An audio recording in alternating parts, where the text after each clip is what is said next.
Kung paanong nagpahinga ang Diyos sa ikapitong araw, mayroon ding kapahingahang nakalaan sa mga taong sumasampalataya sa Diyos.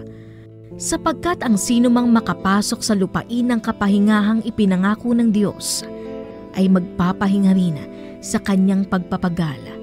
Tulad ng Diyos na nagpahinga sa kanyang paglikha, kaya't sikapin nating makamtan ang kapahingahang iyon at huwag mabigong tulad ng mga hindi sumasampalataya.